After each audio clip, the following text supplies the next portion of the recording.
Jungle. Audio Jungle.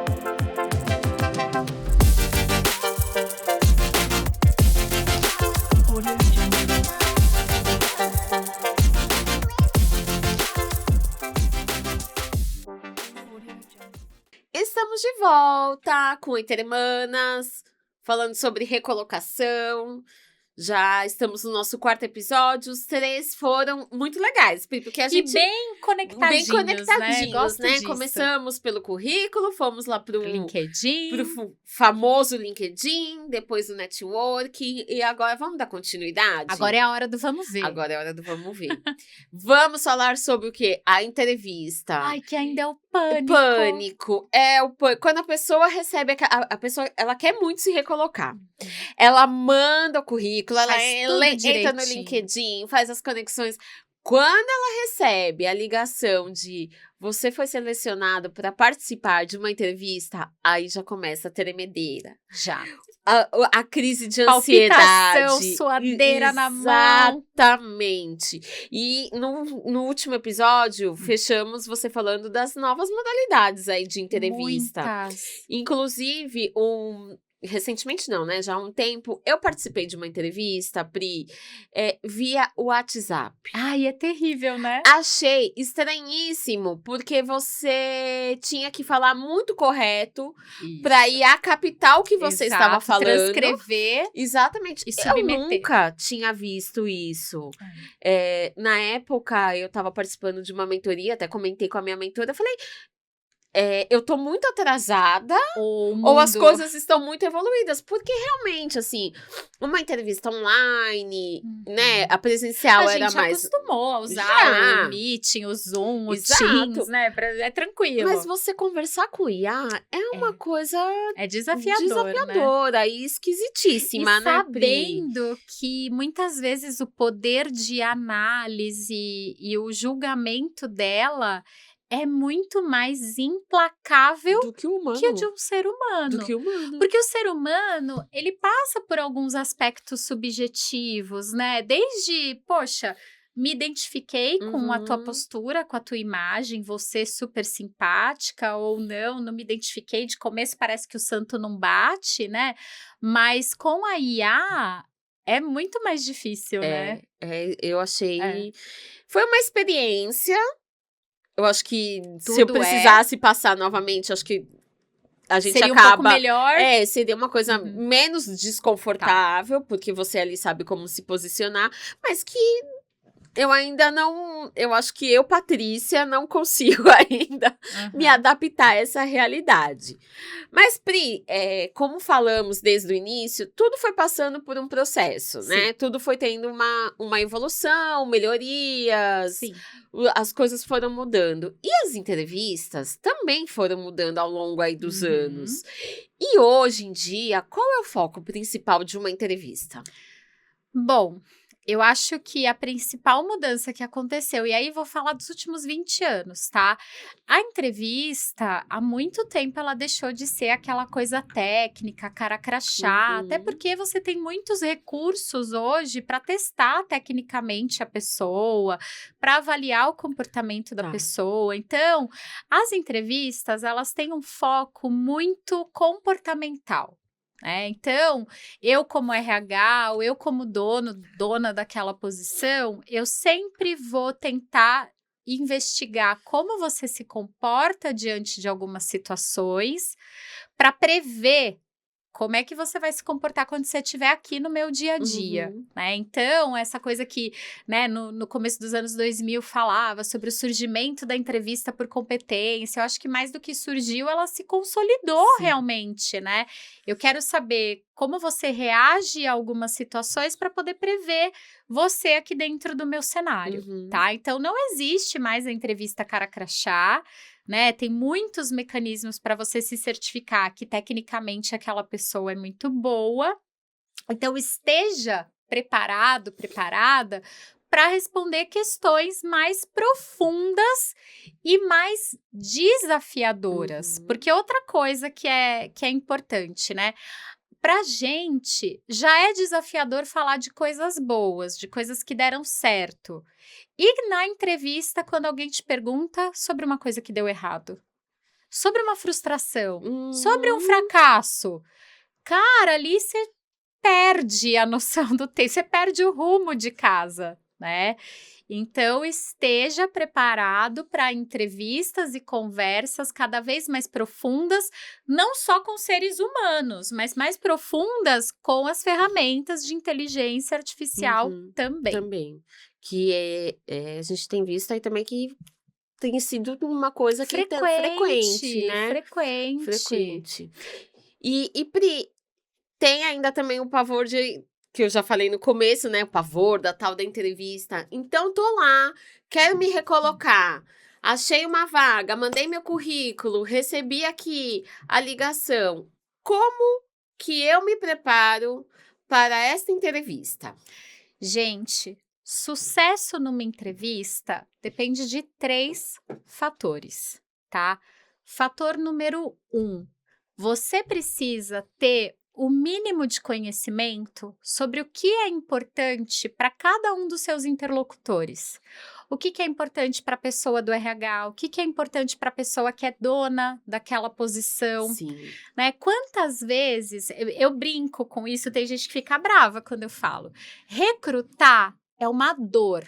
Contratar é uma dor, não é uma coisa que eu faço como RH, que eu faço como executivo, como gestora, com prazer, com facilidade, com felicidade. Eu só vou para o mercado procurar alguém quando eu tô com um problema.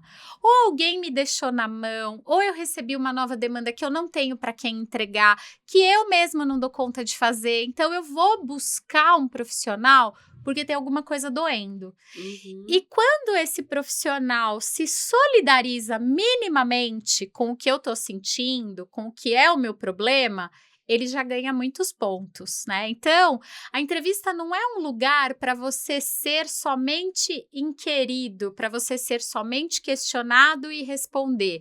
A entrevista, ela também serve para você fazer boas perguntas, né? Então, eu sempre dou esse exemplo. Se solidariza com a dor daquela pessoa. Quais são as 3 coisas que você gostaria que eu resolvesse primeiro se eu for contratado? O que hoje é a sua principal dificuldade nessa posição, tá? Isso já muda o jogo. Você entender o que pode ser importante para cada peça, né, para cada componente desse processo, já vai te ajudar bastante.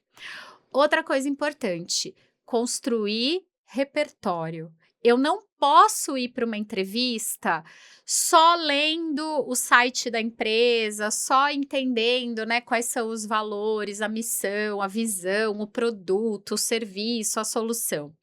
Eu preciso ir para essa entrevista, além desses conhecimentos, com profundo conhecimento sobre mim e sobre a minha história. Eu falo que a tua experiência, ela é um ativo muito precioso. Só você sabe as situações que você viveu, as coisas que você produziu, as coisas que você entregou. Se você não consegue minimamente organizar esse raciocínio dentro de você, não tem sensação pior que ser pego de surpresa numa entrevista por uma pergunta que você nunca parou para pensar. Então, essa coisa que a gente falou no começo, né? Me conta uma frustração. Me conta um projeto onde deu tudo errado. Quem está preparado para falar disso? A Ninguém. queima-roupa na hora? Ninguém. Ninguém. E não adianta a sua resposta ser uma justificativa, porque é uma tendência que a gente tem. Quando a gente vai falar sobre algo que deu errado, primeiro mecanismo de defesa, tentar justificar e tentar transferir essa responsabilidade. Ai, o sistema era novo, a equipe era júnior, a alta direção não deu suporte, por isso que deu tudo errado. Você vai incinerar o teu processo se você fizer isso. Quando eu te faço essa pergunta, eu quero entender se você é capaz de ser autorresponsável, de assumir o seu papel, a Sim. sua responsabilidade, e se essa situação gerou um aprendizado em você, que fez com que você agisse diferente numa próxima oportunidade. É isso que eu quero entender sobre um fracasso, sobre uma frustração, sobre um projeto que cagou inteiro, que deu tudo errado, né? Então, presta atenção, monta o seu repertório. Aqui na Aquarela, a gente usa um questionário com 50 possíveis perguntas para você se organizar, para você ter ali um baúzinho de cases, de situações, de respostas. Não tô falando que você vai mentir, que você vai criar. Não, você vai resgatar da tua própria história, né? A gente tem uma grande amiga que é a Lu. A Lu, ela fala muito, ela é da área de comunicação, né? E ela fala muito da riqueza do seu storytelling. O seu storytelling, a sua experiência, ela é um dos principais ativos que você tem. Não só num processo seletivo, mas nos seus relacionamentos, na forma como que você vai ensinar aos seus filhos, né? Então, a construção do repertório passa por isso. Passa por isso, tá? Terceiro aspecto e último, prometo, que eu me empolgo falando dessas coisas, eu adoro, é treinar. Treinar.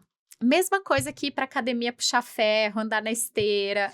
Todos os dias você tem que treinar, falar de você.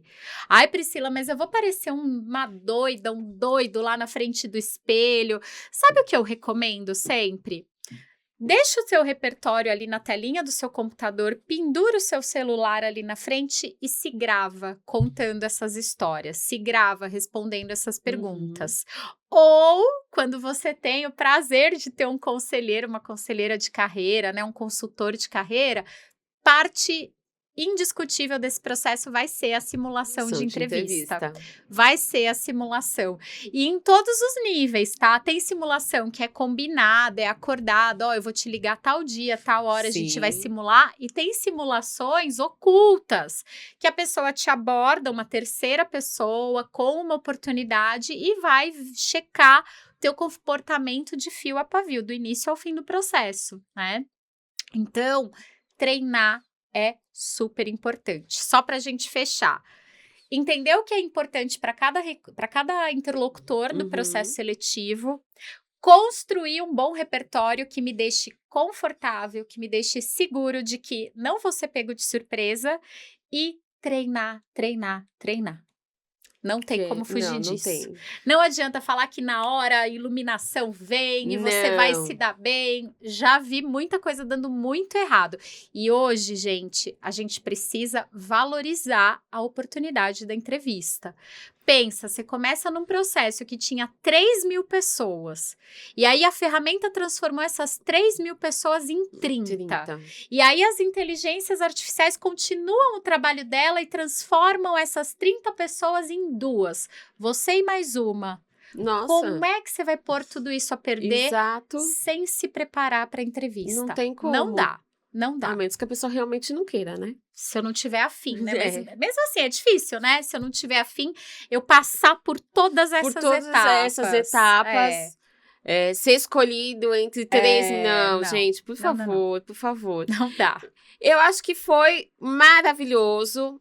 Se você ainda tem alguma dúvida e fala assim, Pri, Paty, eu ainda tô meio perdida, eu acho que eu preciso aí de uma ajuda, eu acho que eu preciso de um conselheiro. A Aquarela está aqui para isso. Para isso, lógico, acessa o nosso site, acessa o nosso Instagram, pode comentar aqui nesse vídeo mesmo, né? A gente responde todas as demandas, todos os pedidos, todas as solicitações e os conteúdos aqui dos próximos episódios, né? A gente está organizando aí um especial grande para falar de inteligência artificial, para falar de mudanças no universo do trabalho. O trabalho sempre ocupou e sempre vai ocupar um tempo muito precioso, muito importante da agenda de todos nós, da vida de todos nós, né? Então a gente precisa entender tudo que está mudando e que não vai parar de mudar. Exato. Esse que é o grande ponto, né?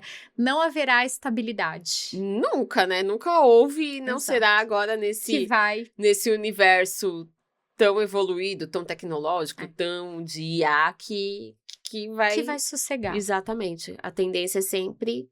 É videogame, como você fala. A próxima fase é sempre mais difícil. O chefão é sempre mais difícil. Pri, foi muito legal. Foi muito esclarecedor. Eu acho que o pessoal de casa também deve ter gostado muito da gente falar sobre recolocação. Porque realmente é o que faz parte do nosso dia a dia, é o que as pessoas nos procuram, são dúvidas que aparecem no dia a dia. Então, foi muito bom. Então, se você gostou, curte os nossos vídeos, compartilha. Com as pessoas da sua rede, com as suas conexões. E estamos aqui disponíveis sempre. Com certeza. Foi um prazer. Foi um prazer. E fiquem ligadinhos, porque o Entre Manas não termina aqui. Não. Vão ter outros episódios e vão vir convidados novos por aí. Então, nos vemos na próxima semana. Até mais.